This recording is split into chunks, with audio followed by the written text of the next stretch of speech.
Every mystery leaves a trail. In Point Pleasant, West Virginia, this one begins on a dark road beside an abandoned military complex. 4 frightened witnesses described a towering winged figure with intensely red eyes. Newspapers soon named it Mothman. A year later, a real catastrophe drew the creature into a darker story. But what was reported in 1966 and what was added afterward? This is Exposed. Tonight, we reopen the Mothman case, the witnesses, the landscape, the natural explanations, and the tragedy that transformed an unusual encounter into American folklore. What can the surviving evidence honestly tell us? Point Pleasant sits where the Kanawha meets the Ohio River. A few miles north were the remains of the West Virginia Ordnance Works, built during the Second World War to manufacture explosives. Locals called the sprawling property the TNT area. By 1966, its concrete bunkers, service roads, ponds, woods, and abandoned structures formed an isolated landscape. It was also habitat for deer, waterfowl, owls, and other large birds.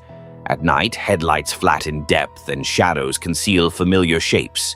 An animal seen briefly can appear far larger than it is. That environment is central to the case. On November 15, 1966, Roger and Linda Scarberry and Steve and Mary Millette were driving near the TNT area. The two couples reported seeing a large gray or whitish figure near a building with broad wings and red eyes reflecting the car's lights. Alarmed, they drove toward Point Pleasant. They said the figure rose and appeared to follow their vehicle for part of the journey. In town, they reported the encounter to authorities. Their account reached local newspapers and the area was searched. No creature was captured and no physical trace identified what they saw. Their fear appears sincere, but sincerity does not identify its cause. After the first reports, other residents described red lights, large bird-like shapes, beating wings, or figures near roads and farms. The accounts varied, and later retellings sometimes blended separate incidents together. Once a community knows the expected description, new observations are no longer fully independent. A strange bird glimpsed after the headlines may be interpreted through the story already circulating. Several witnesses may have encountered unusual animals under difficult conditions. The evidence supports a wave of reports. It does not establish that every report involved one creature, or that all witnesses were describing the same kind of event. Mothman was a newspaper name, not a term the first witnesses used. The label gave scattered reports a single identity. A winged shadow, red reflections, and an unexplained noise could now become chapters in one continuing story. This does not mean reporters invented the first encounter. It shows how framing changes the way information is organized and remembered. Sensational details travel farther than careful qualifications. Over time, Mothman gained meanings absent from the earliest reporting. The unidentified figure became an omen, a transformation crucial to its supposed connection with the disaster that followed. On December 15, 1967, rush-hour traffic filled the Silver Bridge between Point Pleasant and Kanawha, Ohio.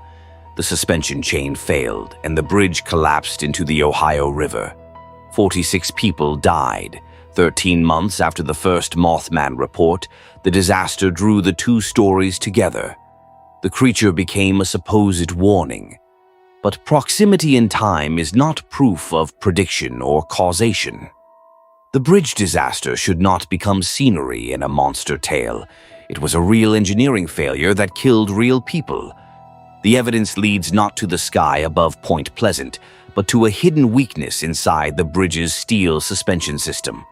The Silver Bridge hung from chains of linked steel eye bars, rather than the wire cables used on many suspension bridges.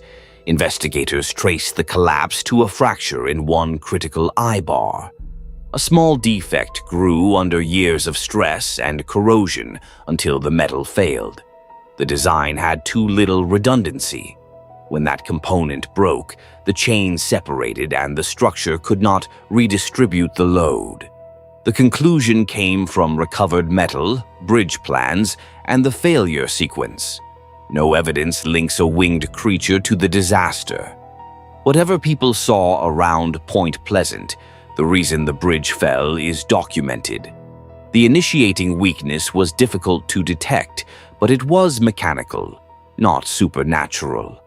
Popular retellings claim that Mothman appeared at the bridge, delivered warnings, or was recognized as an omen before the collapse. Contemporary evidence is far less certain. Early sightings centered mainly on the TNT area and nearby roads, not on a documented campaign of warnings about the bridge. Claims of an appearance there on the night of the collapse are difficult to verify in reliable contemporary reporting. Much of the prophetic framework became prominent in later books and interviews. After catastrophe, grief and hindsight can reshape memory. The evidence shows that unusual reports preceded a disaster in the same community. It does not show that they predicted it. An early natural explanation was a large bird seen at night.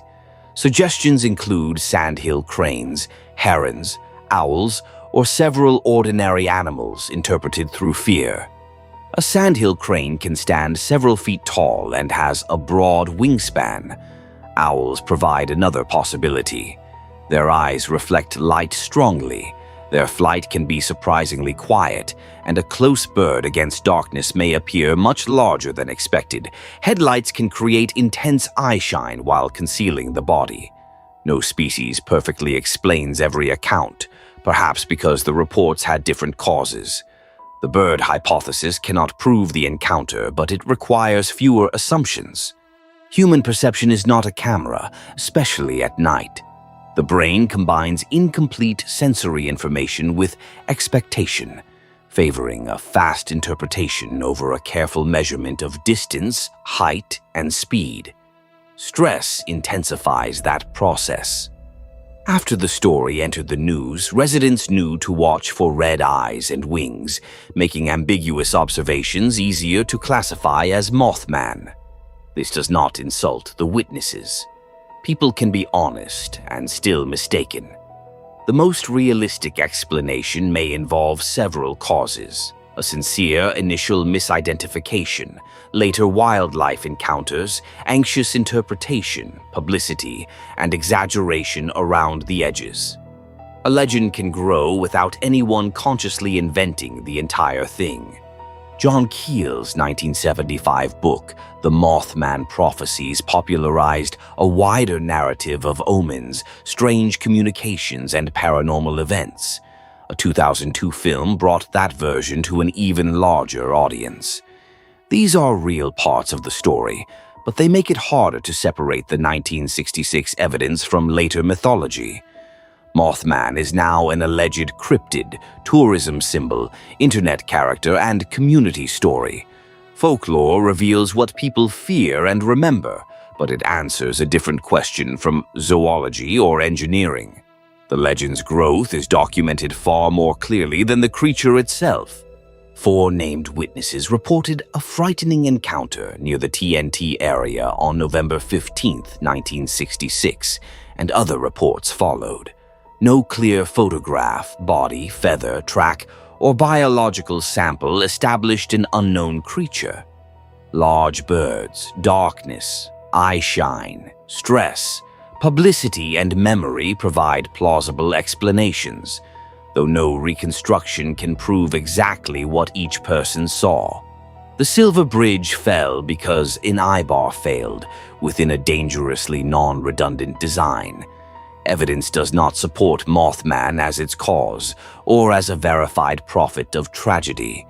Something frightened people in Point Pleasant, but its identity remains uncertain.